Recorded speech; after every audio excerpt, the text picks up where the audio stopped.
এমন দরবেশ আল্লাহর উপরে ভরসা আছে, দাড়ি কেটে নম হয়ে গেছে।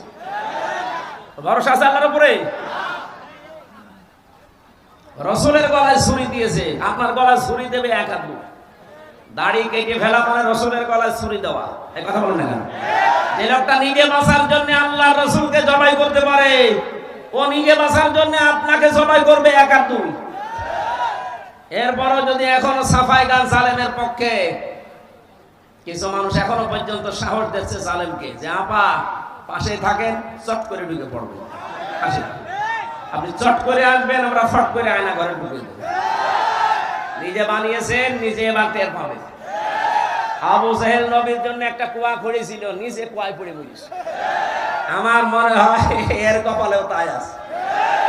ওদের চট করে ঢুকে পড়ার আহ্বান জানাচ্ছে, আশা আকাঙ্ক্ষা পেশ করছে। ও যা বানিয়েছে ওখানে ওকে রাখা হবে ইনশাআল্লাহ।